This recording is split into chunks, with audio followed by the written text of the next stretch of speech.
Good evening and welcome to our Energion Publications Tuesday night hangout. It's January 19th, in case you didn't know. I'm going to be talking with Dr. David Moffett-Moore, author of a number of books, but in particular tonight we'll be talking about creation in contemporary experience. Let's invite the Lord to be with us. Lord, we thank you that you send your Spirit, the Spirit of truth, to guide us. And I pray that we will be seeking the message that you have for us tonight in Jesus' name.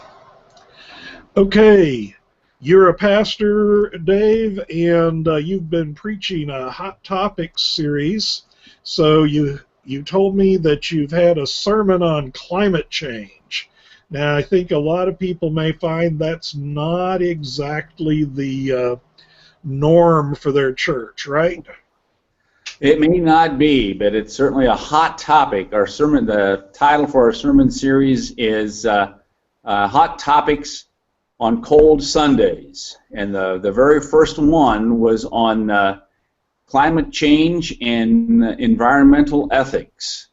And we've got good feedback from it and from the other sermons in the series. Topical preaching seems to be popular here. So.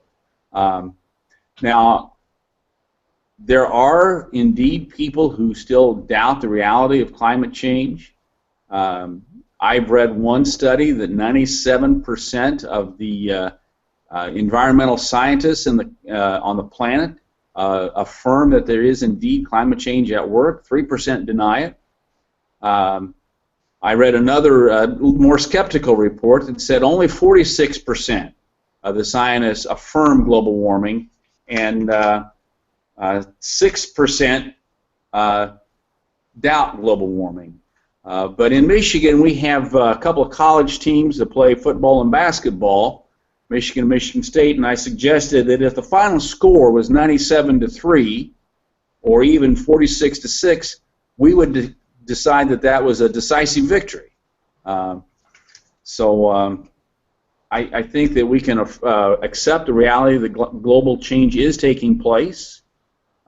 We ought to be able to accept the reality that human impact is influencing global change, at least to some extent.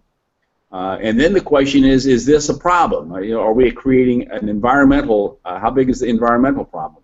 And I kind of surprised the folks by saying it's not a threat to life on this planet. Yes, there is global change. Yes, we are responsible for at least some of it.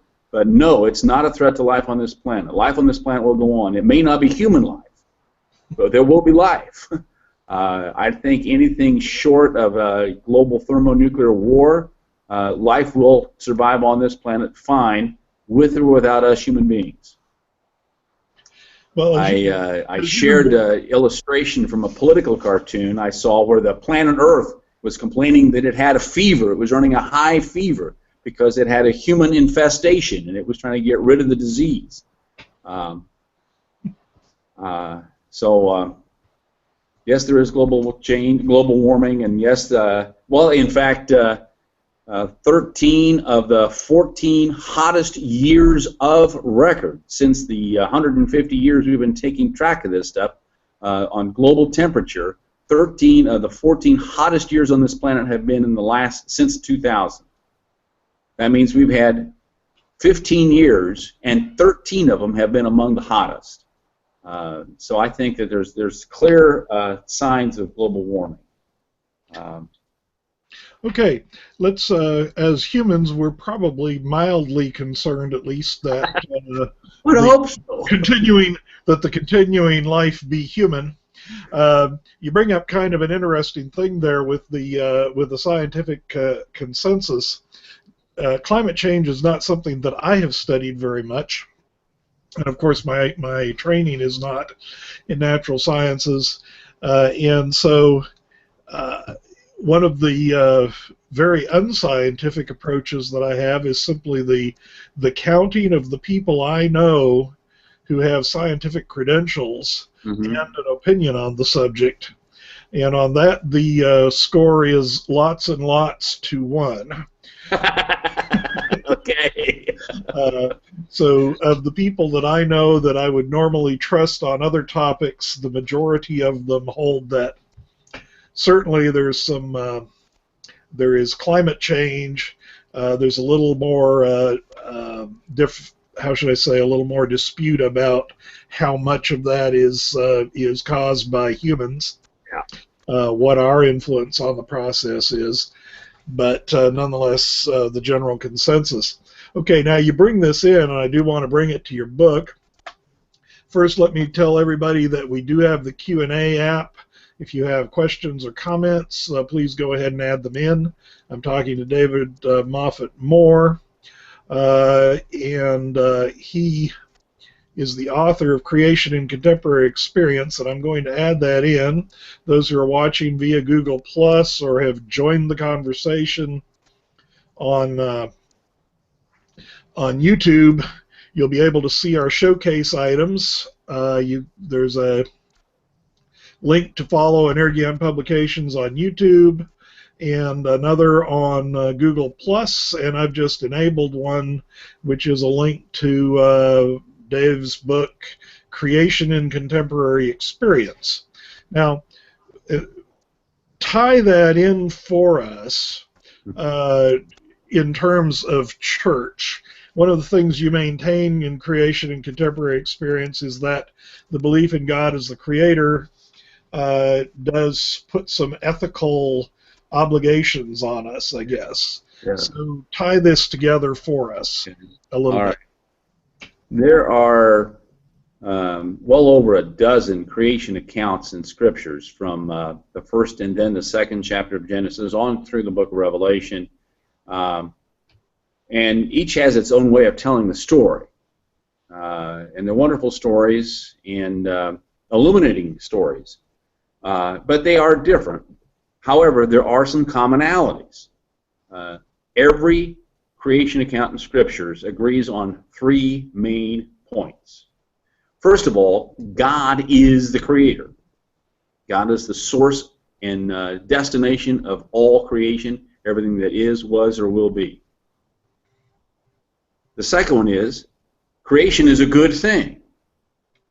This certainly follows from our understanding that God is a good God.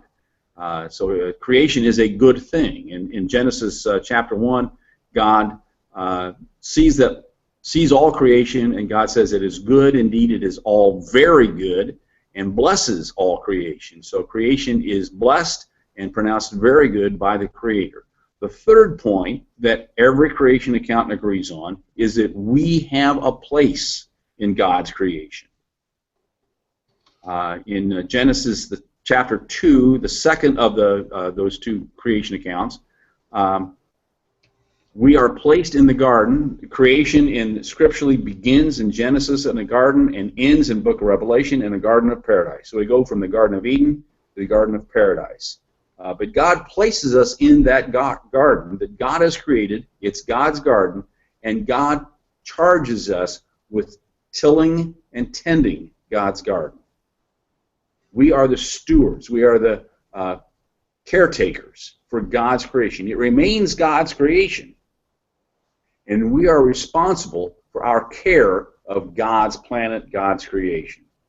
So that makes it an ethical issue. Our care for God's planet is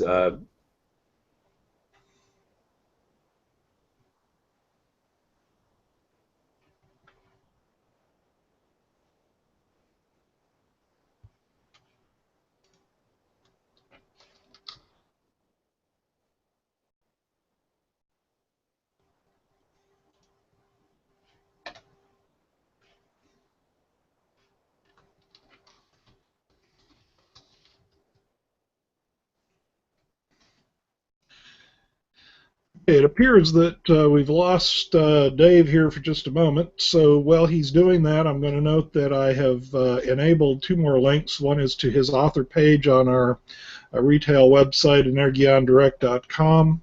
Again, this is in the showcase. It'll be... on Earth. Okay, there we go. We're getting him again. Okay. I don't know if my voice was coming through or not. Well, your voice is now. You disappeared for a moment. for a few moments. So Okay. we'll go back to you. Okay. I was just the three biblical themes: care for the planet, care for the poor, and working for peace. Okay. Those are the moral issues that we're charged with in the scriptures. So that all relates to how we care for the planet. You remember James Watts, who was Secretary of the Interior under President Reagan, and his faith. He believed in the imminent return of Christ, and believed, therefore, it didn't matter what the condition of the earth was, because we weren't going to be here long enough to worry about that. And so his faith impacted his politics in that sense, believing in an imminent return, and therefore care for the planet was not an issue, and we could reap whatever harvest we wanted to and not worry about consequences.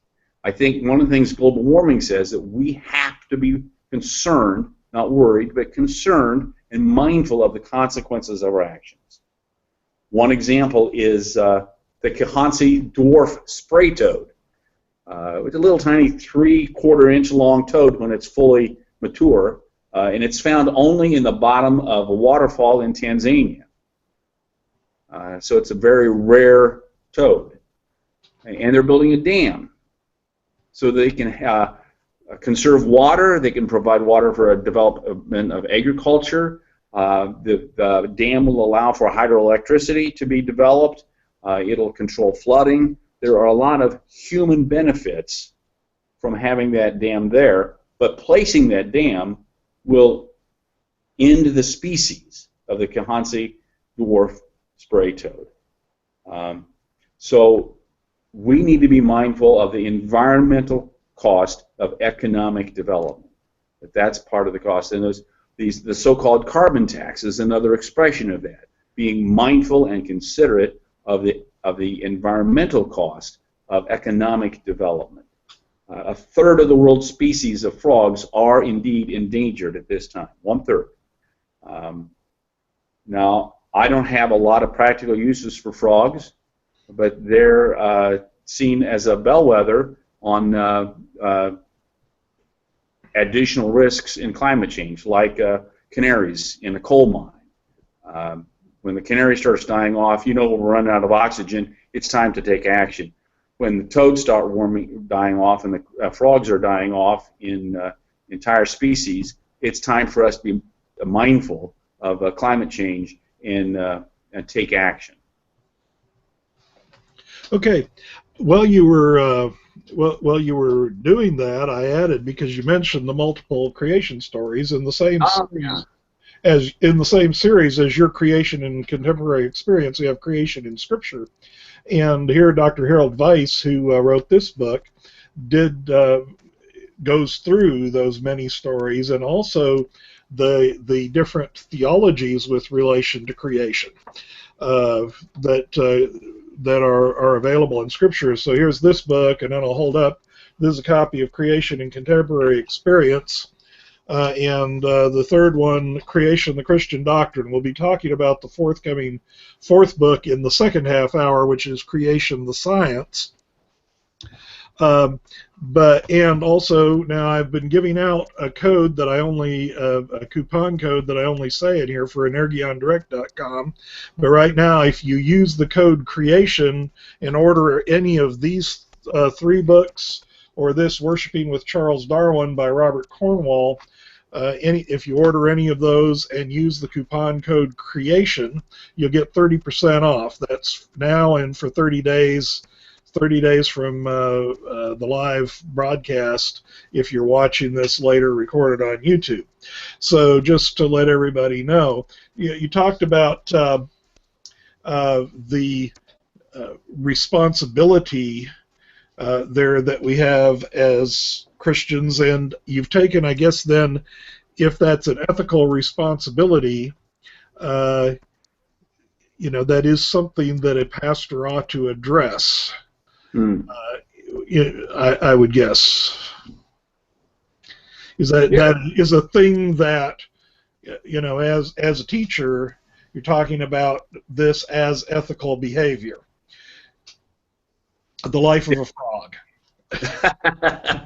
Well, that's an example. Now, and the life of the Cahansi dwarf spray toad is not of critical importance to me, but it certainly is to that toad. and we could, if we proceed on the current path, and we have continued global warming of just a few degrees, we could wipe out, have the largest extermination of species in the history of the planet, and certainly the first time there's massive extinctions due to human influence, due to the influence of other animals. All previous extinctions, mass extinctions, there's been some, but all previous mass extinctions have been environmentally caused. When the meteorite landed in the Yucatan and wiped out all the dinosaurs and the large animals, that was environment. We have the opportunity to be the cause of the first mass extinction because of animal influence rather than environmental influence. We want that on our record. Okay, as an ethicist now, let me put this in kind of the hard question, but it's one that comes up, especially dealing with developing countries. People in developing countries say, you know, you in the United States are living well, even your poor compared to us are doing very well, and so you can afford all of this environmental concern. You can afford to be concerned about the lives of toads. But if I'm living in very poor conditions where the water will be supplied by this dam that's being put in, which will kill the toads, why do you put the value of the toad above the value of my life? Of course, I'm not living in the area for the water. I'm one of those people doing pretty well living here. Yeah. So, yeah. but I've definitely heard this question directly from people who live in the third world, that this is, it's another manifestation of imperialism on our part. Tell them, okay, now you got to watch out for these toads. Well, I'm gonna put those three. Now, as a pastor, I consider myself a biblical preacher. I follow the ecumenical lectionary, and I always start sermon preparation and worship preparation in the Scriptures. And again, the three themes, if I'm going to preach Bible, the three themes repeated consistently throughout the Scriptures: care for the planet, care for the poor, work for peace. Which means, yes, I have to be responsible for the planet, and yes, I have to be responsible for the poor. The citizens of Tanzania are my brothers and sisters. The people in the outback in Australia are my brothers and sisters. The people in India who are trying to build a better life for themselves, and they've created the largest middle class on the planet, are my brothers and sisters. And I need to recognize their needs, their goals, their ambitions, their concerns as equal to my own. And I would argue that is biblical ethics, to recognize that all people are brothers and sisters, all people are brothers, as Mahatma Gandhi wrote, and that their concerns are equal to my concerns, which means I have to recognize that the concerns of sub-Saharan Africa are as important as the concerns of North America. And I would argue that that is true in a scientific sense, not just biblically, but scientifically. I am made of the substance of this earth. Biblically, God takes mud and spits on it and breathes on it and creates a human being, and creating Adam from Adma, the earth, an earthling from the earth, a human of humus. So I am made of the stuff of creation. I think through most of our technological industrial development, we have seen ourselves as apart from creation. And I would argue that's not biblical. The biblical model is that we are a part of creation, not apart from the creation. as Wendell Berry says, we are a community of subjects, not a collection of objects. And our lives are intertwined. I am a knot in the web of life in this world and in this creation. And what I do to the web, I do to myself. And I do to my brothers and sisters around the planet. And I do to, I do to all of creation. Not just the frog, but whatever else is out there. Well, in addition, and I mean, using the toad as an example is an interesting one, because most of us think, okay, here's this toad that lives in one pool of water in the world, and just exactly how meaningful is it that this toad disappears, from the face of the earth because large extinctions have happened. On the other hand, I'd add another ethical question when you say everyone's our brother, is what is our responsibility to the generation to come or the generation after that? Since I think most of our politics takes place in 2 and 4 year periods. Geology happens in anywhere from hundreds of thousands to millions, tens of millions of years, so where does forethought come into ethics on an issue like this? It's like what Chief Seattle said: we do not inherit the planet from our ancestors, we borrow the planet from our children. I want my grandchildren. I've had 3 new grandsons through 2015. We started the year with 2 grandkids, and we ended the year with 5 grandkids, so it's a good year. And I want my grandchildren to be able to breathe the air, drink the water, and play in the grass. Okay, well, as we're going through now creation in talking creation in contemporary experience, I do think that what we're talking about here is extremely important. One of the interesting things is that is not what you normally hear when people talk about creation. I think that if we were to survey most people in churches, and you can tell me, and when I talk to Tony Mitchell in the second half hour, I'll probably ask him the same question, whether it is, but my perception is if you ask most people in churches in America the most important issue, the how of creation would come out. When and how would be the issues that get the greatest amount of time. So you're not really directly addressing that in creation and contemporary experience, although those issues are being taken care of in the other 3 volumes. But how much would you talk about the how of creation in church? In other words, does it matter to you? And we need to make this brief. We're starting to run out of time. We can talk about the question forever, but... short answer, the biblical, and this is my understanding of the scriptures, the biblical question is not how or when, but why. I think the theological question, the question asked of theology is, why are we here? We can ask, Tony and the scientists can talk for more than half an hour about the how and the when.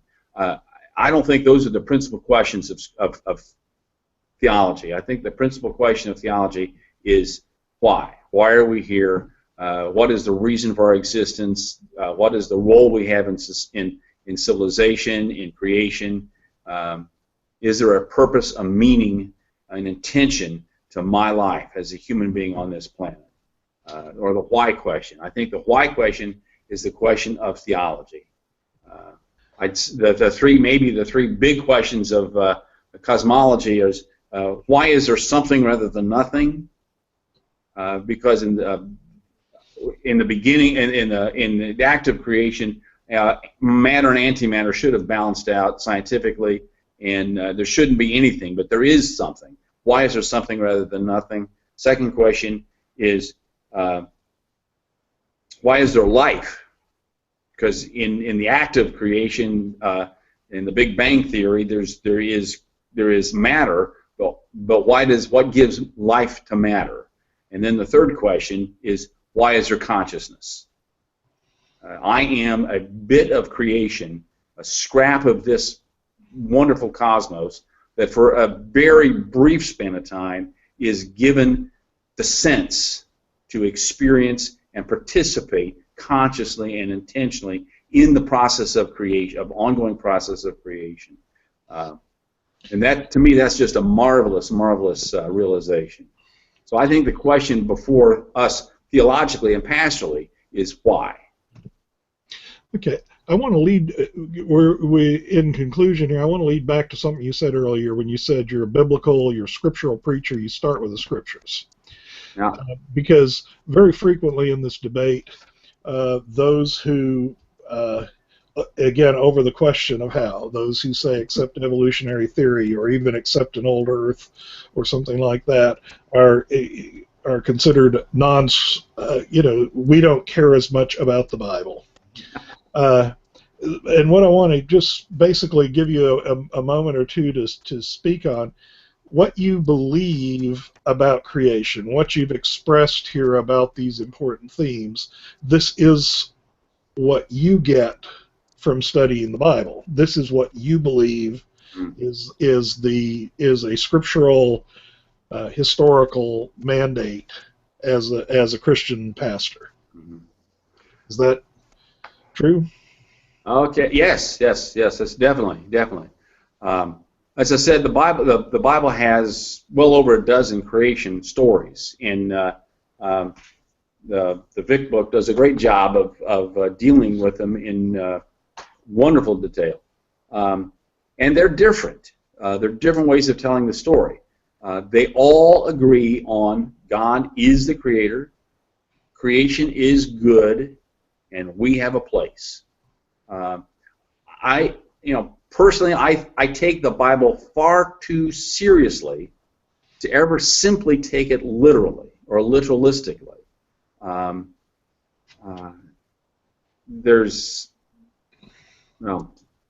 let that one sit there. I take the Bible too seriously to simply take it literally. I think that's a simplistic approach. Okay, and I should really have you back on that one. I've got another manuscript sitting here where you're talking about the Sermon on the Mount, and we could talk a little bit about taking Scripture. We go into now, we do a few announcements at the half-hour point, and then we're going to switch to talking to Tony Mitchell about some basics of science, some things that you need to know in order to just intelligently discuss this kind of an issue. Tony is a science educator, but I'm going to ask Dave to stay with us to talk about the Academy of Parish Clergy in just a moment. But first I want to re-emphasize, I have up here these books. You got Creation in Scripture, Creation, the Christian Doctrine is Edward Vick, Harold Weiss, Creation in Scripture, David Moffett-Moore, Creation in Contemporary Experience, and we broke the mold in terms of the titles, but Worshipping with Charles Darwin by Bob Cornwall all deal with this kind of issue. Evolution Sunday, Evolution Weekend, February 12 through 14, is coming up. And like I said, I entered a coupon code of creation. It's good through the 19th of February, but I'm not going to be publishing it on a blog post or in the comments. I'm just going to be saying that just the word creation is good for a 30% discount on all 4 of those books on Energion Direct. So we'll stick with that. Now, coming up in really just about almost exactly a month, I guess, is the annual meeting of the Academy of Parish Clergy.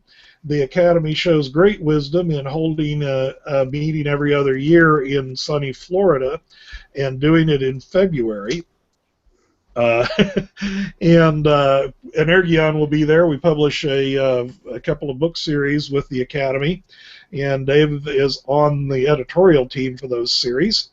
So tell us a little bit about the Academy. You have approximately 3 minutes. A little bit about the Academy and the upcoming meeting, and why people should attend. In one breath. Attend, because it's in Florida and it's February. Come on. The Academy of Parish Clergy is international interfaith organization of parish clergy. We have been around since the 70s, originally founded by a grant from the Lilly Foundation. It is for professional, personal, spiritual growth and development and mutual support. Deanna Thompson, Dr. Deanna Thompson, whose book on Deuteronomy was one of our top 10 books last year, will be our speaker. She also has a book sharing her struggle and survival of cancer, which I found very powerfully written. I really enjoyed reading that book. And I'm sure she'll have wonderful presentations for us. There's also other workshops. There'll be a workshop on preaching and new ideas and methodology for developing our preaching abilities. So it promises to be a very good and rewarding experience, timely and cost-effective. Okay, for more information, I've just, in the showcase, enabled a link to the Academy of Parish Clergy website where you can get the details and also registration information to attend this meeting. By the way, the person who's doing the workshop on preaching is Dr. Bill Tuck, and I publish a number of books by him, including his recent Holidays, Holy Days, and Special Days, which is a collection of sermons for those days that are not in the church calendar.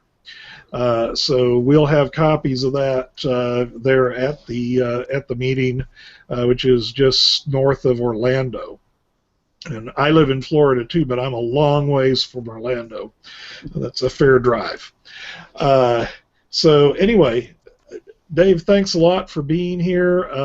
Look at the showcase if you're a viewer, and we've got Dave's author page, which will lead to all of his books, and also a direct link to Creation in Contemporary Experience. And I appreciate having you with us. Thank you. Thanks for the opportunity. Thank you. Okay. We're going to turn around and bring in Tony Mitchell, at least I hope I am. Technology can always intervene in these wonderful things. Tony, are you with us? I think so.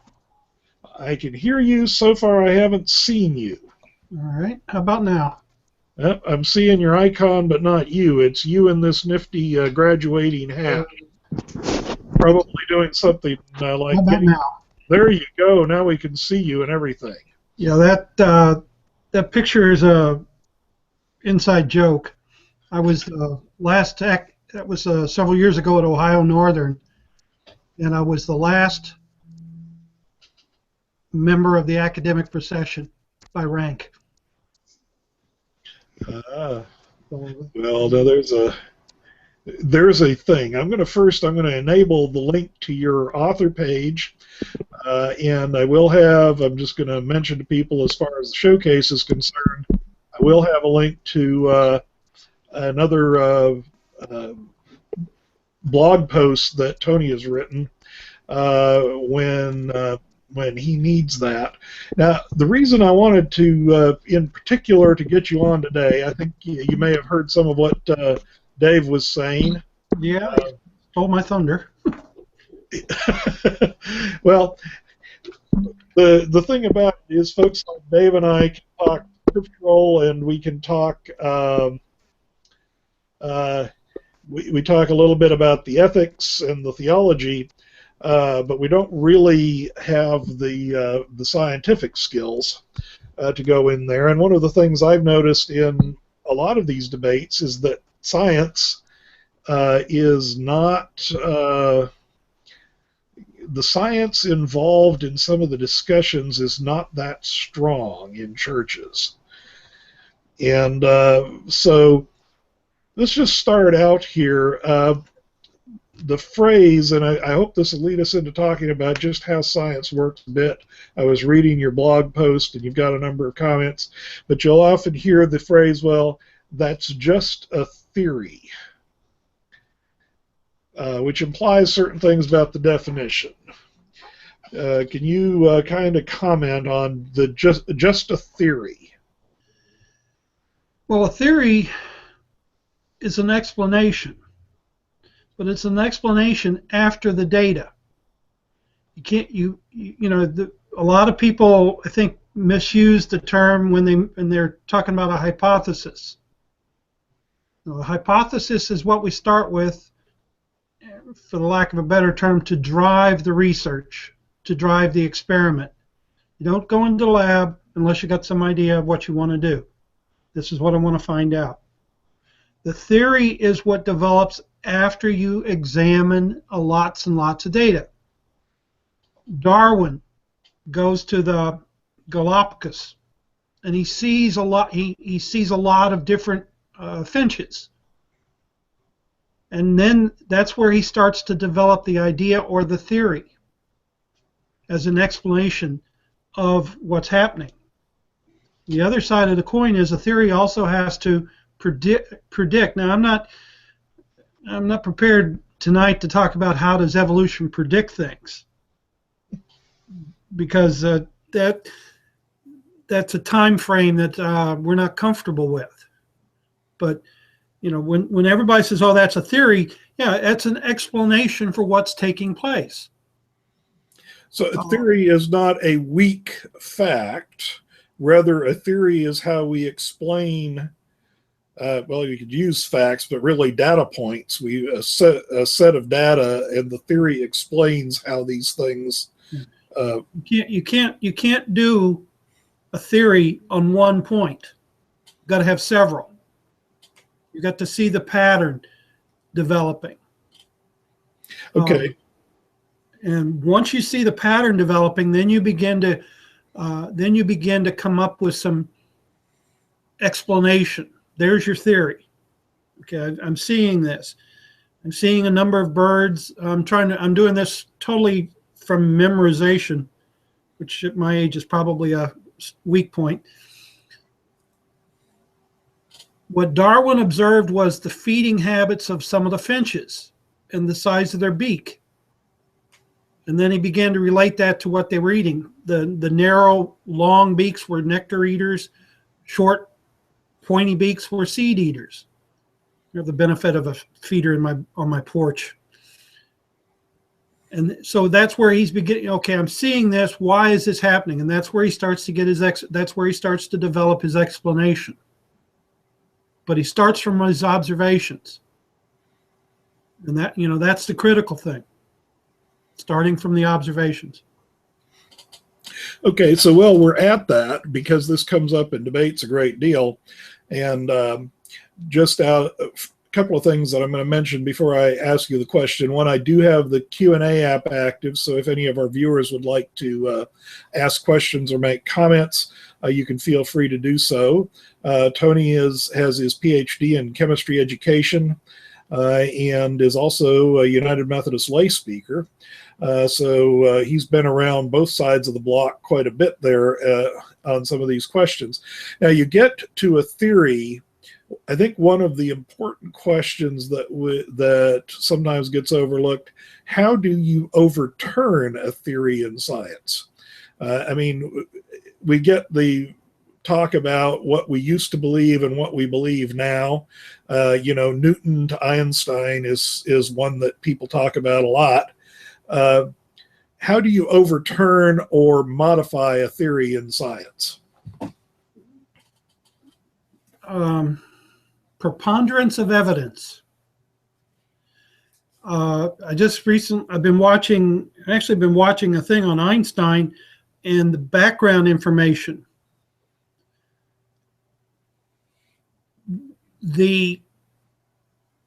When they first in the 30s, when they had radioactivity, and they started bombarding uranium with neutrons, they were getting an anomalous anomalous result. Couldn't remember the word. They thought they had a new element because they didn't understand that uranium atoms could split apart. It was when they looked at the chemistry, and the problem is also the chemistry was rather mixed. But then they discovered they were actually getting already existing elements. The most common is barium. I got to remember my daughter pairs here. They would see barium and then krypton, I believe, would be the result. So the theory was that the uranium would absorb the atom, become a new element. The observed results were anomalous. Lisa Meitner and Otto Hahn did the analysis and said we've split the atom apart. So that took the theory. The theory was you couldn't split an atom. And when they did that, that confirmed, what Einstein had said, E equals mc squared, because of the energy involved. I'm simplifying the story way too much, but that's basically what happened. If I move the clock back to the 17 and 1800s, where you didn't know about oxygen, so we didn't understand that what we breathed was oxygen. So they created this thing called philosophy. Once they started to show the process of burning and the presence of oxygen, the philosophy theory gets thrown out the window. Not just, it held on for a long time, but it's the removal of the philosophy theory only came about when you could prove the existence of oxygen and that compounds contained oxygen and absorbed or combined with oxygen. Again, I'm simplifying it for the time frame.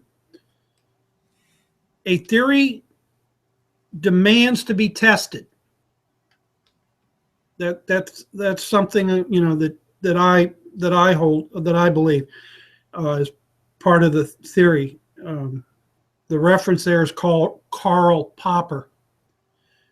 You test the theory. Now, someone's going to say, well, evolution can't be tested. Well, we can see that. The most common example I can think of is a particular moth in England that changed its color over the period of years because of the environment that it was in. Going from either went from a clean air environment to a dirty environment because of coal, or vice versa. But we could see that. We can see the shift in how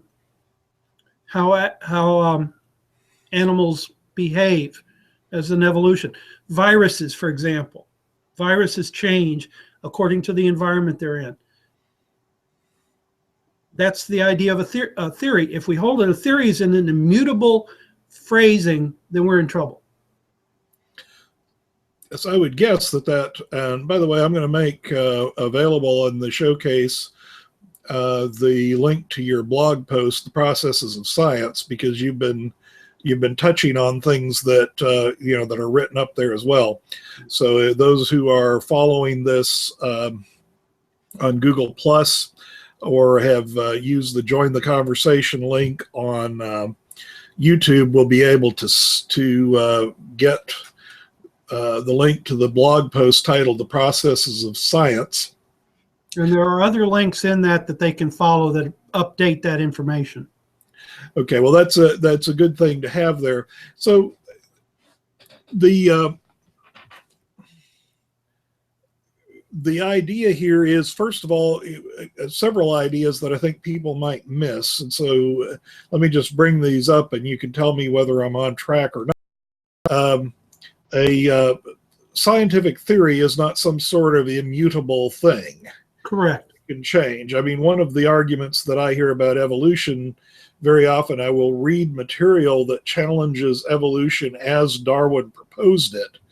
But of course, Darwin's basic ideas have proved very durable over time. The basic idea of variation and selection, mechanisms, details, evidences, history, so on, have developed so that the theory itself has developed over time. Would that be a correct summary? Yes, I think it would. Now, I would also add and this is a point that I emphasize a lot, is a lot of times a teacher in the classroom will state theory is a fact. Well, fact is an observation. So you can't observe a theory. You can observe the facts. And you mentioned, let's tie this back. You were mentioning a theory requires multiple data points. Correct. So you know, which means that you're going to have to observe more than one element. Okay, go ahead.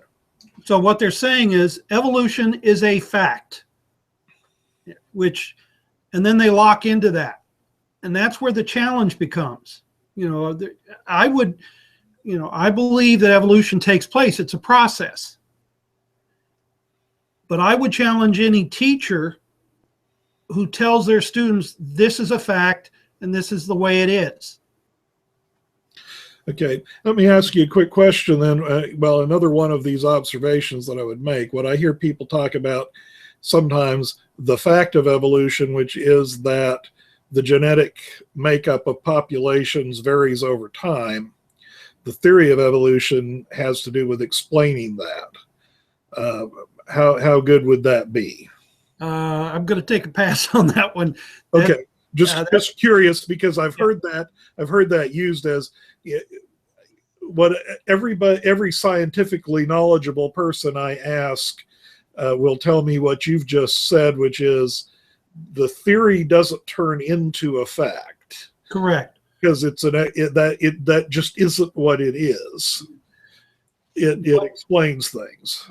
One of the issues I have in education, period, overall, and hopefully everybody can see this. This is the world in which we live in. Okay? This is the world, which is what we observe with. Theories are up here looking down. But what happens is, because of the way we teach science, we're teaching at this level. We have nothing down here on which, and we make this the abstract. We try to make it the real. And if you're a sophomore in high school or junior in high school, that's a very difficult thing to do. The gentleman you had on first, his name was Dave? Yeah, David Moffett-Moore. David Moffett was talking to,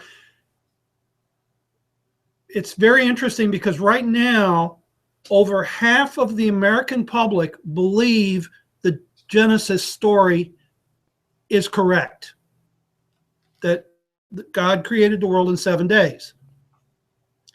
They'll make an observation that God's day is not our day, which that's a cop-out on my part. I think that's a cop-out.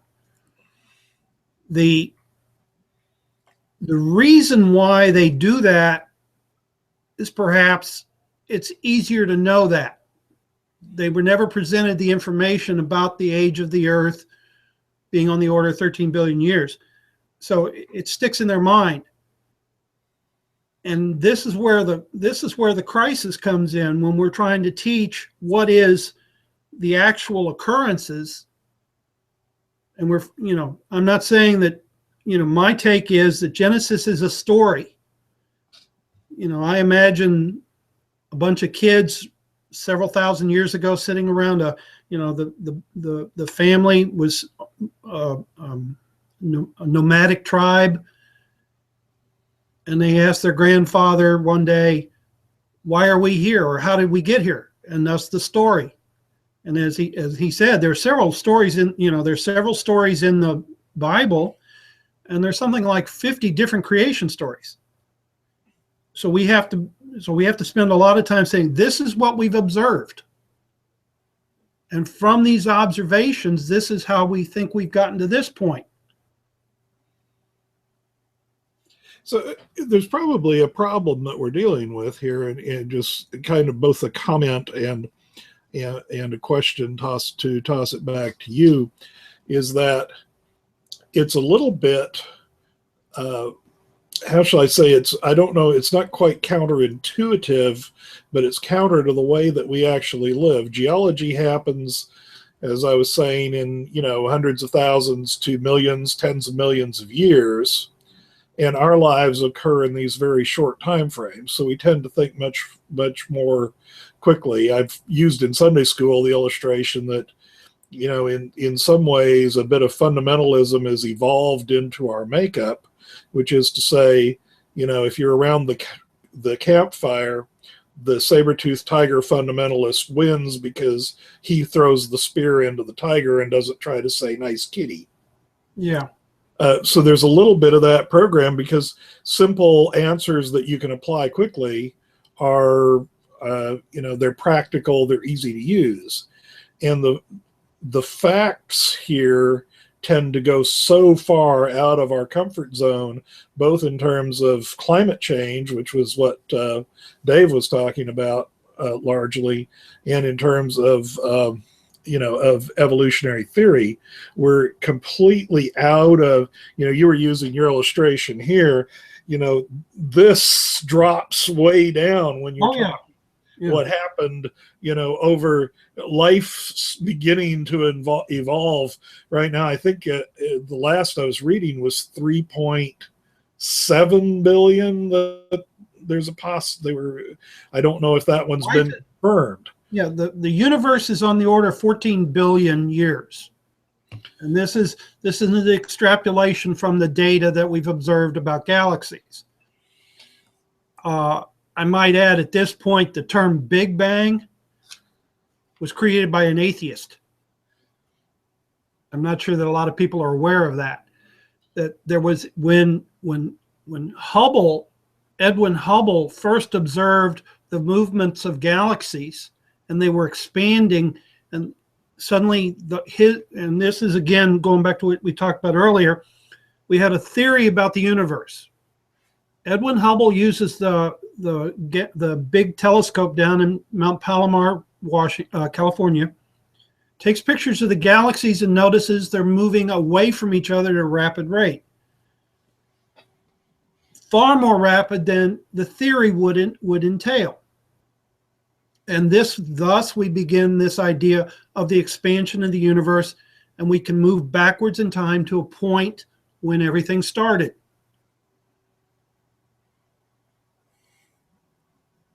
Since this is the interesting thing is the atheists in the 1940s really didn't like this, because it seemed to suggest that Genesis was correct, that we started from nothing.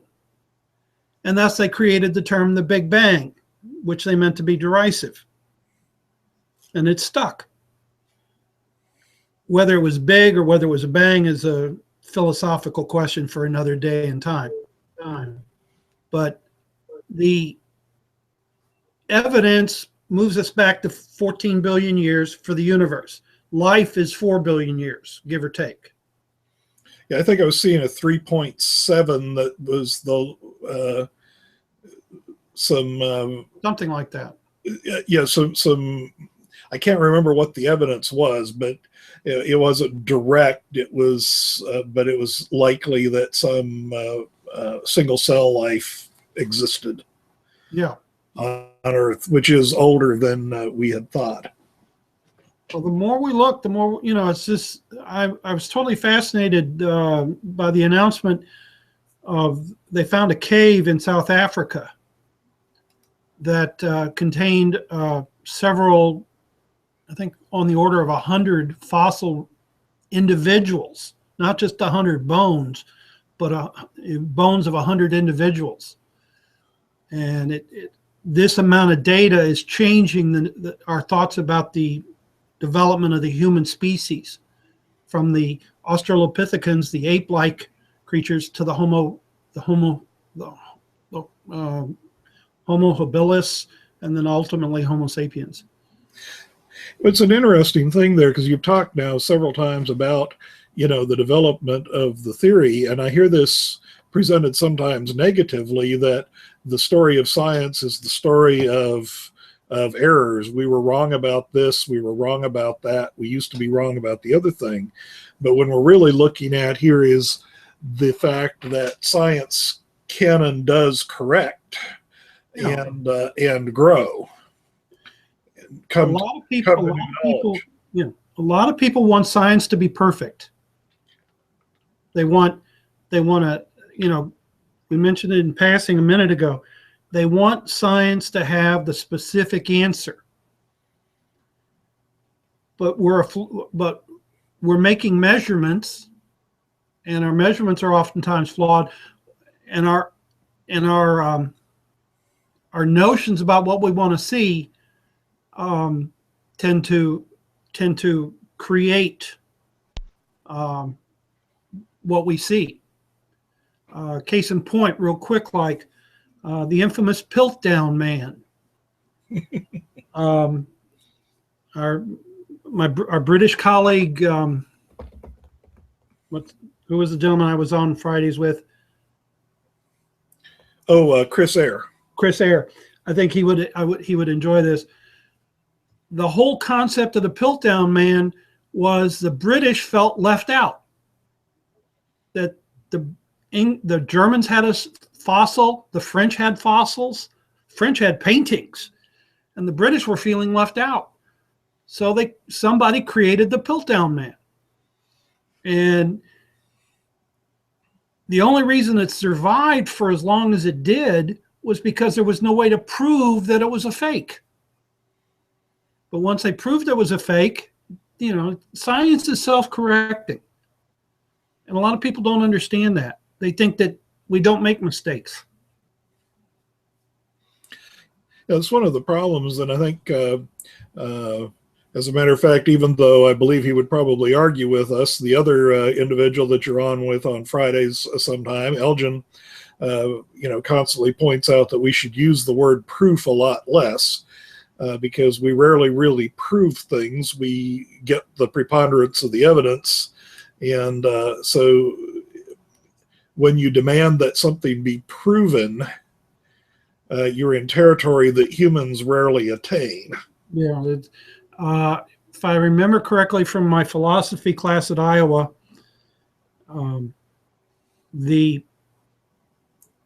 it's the falsifiability.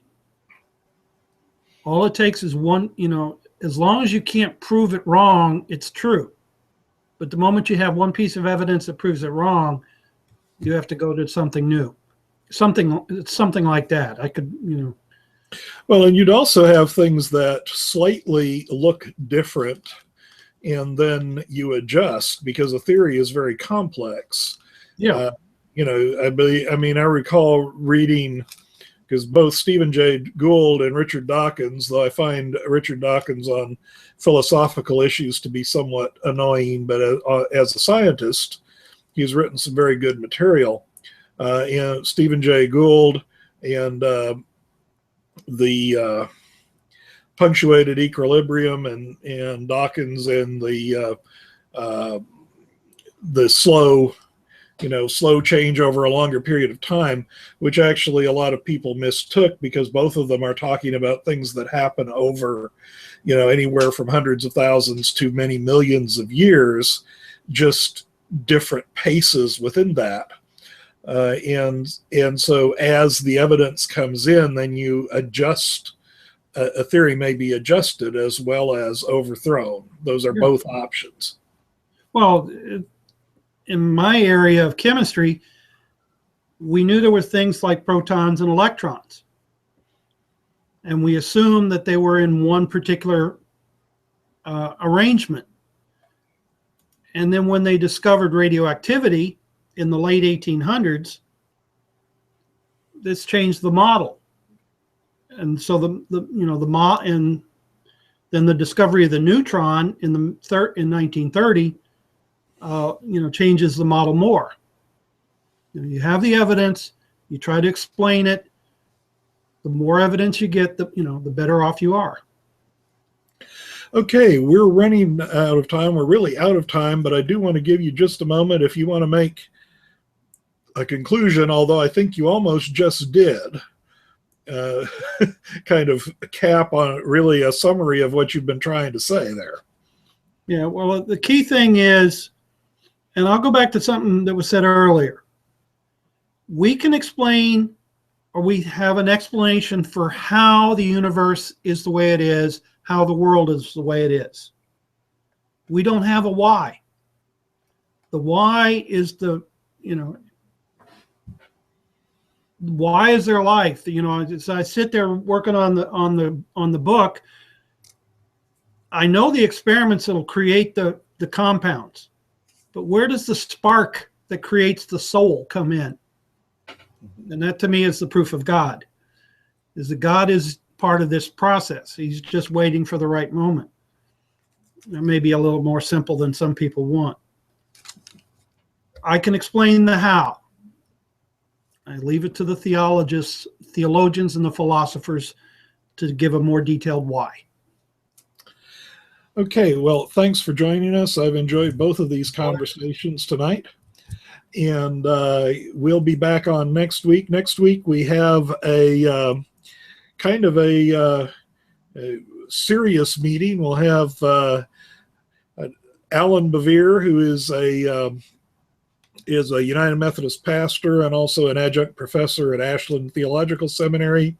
Bruce Epperly, who has been a seminary professor and administrator and is now working as a pastor. They're going to be talking about universalism and pluralism and inclusivism. And I think it's going to be quite an interesting discussion between the two of them, both very highly qualified to comment on the topic. So that'll be next week. And for tonight, thank you so much for joining us. And we'll hope you will join us again next week.